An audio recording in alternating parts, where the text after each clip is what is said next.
चंद वर्मा। माननीय अध्यक्ष महोदय, प्रश्न संख्या 694।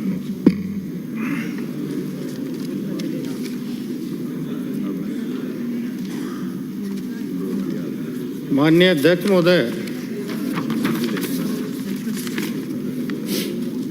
खंड 1 नवीन कॉलोनियां विकसित करने हेतु तकनीकी प्रावधान राजस्थान टाउनशिप पॉलिसी 2010 के द्वारा निर्धारित हैं।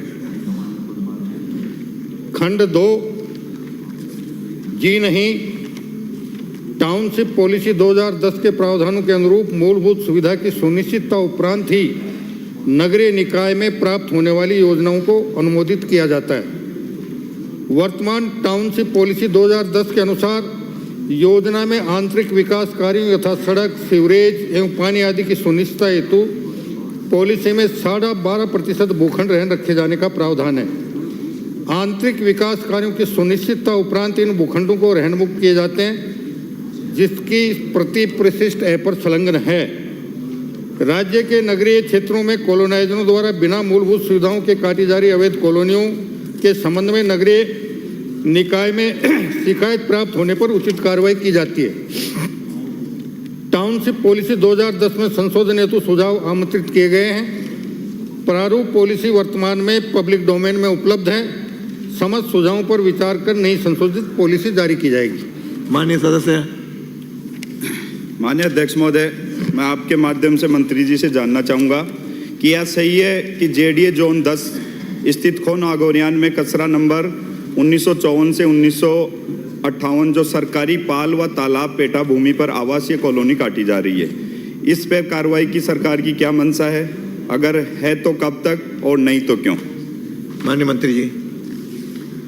माननीय अध्यक्ष महोदय, मैं आपके मार्फत माननीय विधायक जी को और सदन को आश्वस्त करना चाहूँगा कि इन्होंने जिस सरकारी भूमि पर कॉलोनी काटे जाने का सदन के सामने अवगत कराया है, उसकी जानकारी करवाकर अगर वास्तव में सरकारी भूमि पर किसी के द्वारा कॉलोनी काटी गई है तो उस कॉलोनी को ध्वस्त करने के साथ साथ उसके खिलाफ जो भी जिसके द्वारा कॉलोनी काटी गई उसके खिलाफ विधि के अनुसार कार्रवाई भी निश्चित रूप से की जाएगी। और बाकी रह गया। माननीय अध्यक्ष जी, मेरा दूसरा पूरा क्वेश्चन है, क्या ये सही है कि जेडीए द्वारा कॉलोनियों को अनुमोदित करने के दौरान सड़क, सीवरेज सहित विभिन्न सुविधाओं के लिए राशि जमा की जाती है? यदि हाँ, तो कितनी अवधि में उक्त सुविधाएं उपलब्ध कराए जाने का प्रावधान है और नहीं तो क्यों? माननीय मंत्री जी। माननीय अध्यक्ष महोदय, मैं आपके मार्फत माननीय विधायक और माननीय सदन को ये बताना चाहूँगा कि पिछले समय में जितनी कॉलोनियाँ विकसित हुई और उसमें जितना विकास शुल्क जमा हुआ, उसमें बहुत सी जगह वास्तव में विकास नहीं हो पाया। उसका कारण ये था कि जो सड़कें बननी थी, जो सेक्टर रोडें बननी थी, उनका मार्ग निर्धारण सही तरीके से नहीं हो पाया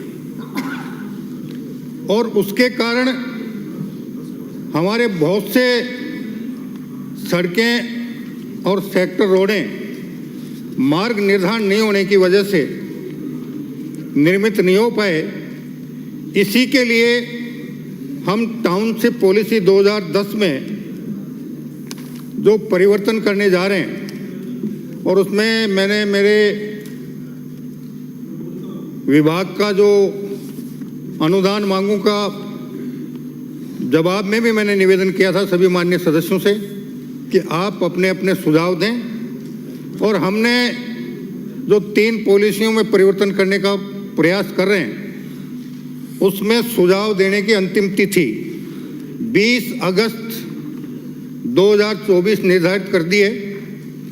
सारे के सारे यूडीएच विभाग की जो वेबसाइट है http://uds.rajasthan.government.in उस पे उपलब्ध है और साथ ही मैं सदन से को ये भी आश्वस्त करना चाह रहा हूं कि हमने इन सारी समस्याओं के समाधान के लिए ये संशोधन करने के साथ साथ राज्य स्तर पर एक वेब पोर्टल बनाया जाना भी प्रस्तावित है, जिस पर स्थानीय निकाय द्वारा स्वीकृत सभी योजनाओं का पूरा विवरण दर्ज करने का विचार है तथा विकासकर्ता द्वारा इस पोर्टल पर योजना में किए जा रहे विकास कार्यों व अन्य विवरण को नियमित रूप से पोर्टल पर अपडेट करना होगा, जिससे किसी भी समय आमजन व राज्य सरकार को योजनाओं की वास्तविक स्थिति की जानकारी हो। हम ये भी प्रयास करें। अगला प्रश्न Shri Dharmpal no no no, आपका प्रश्न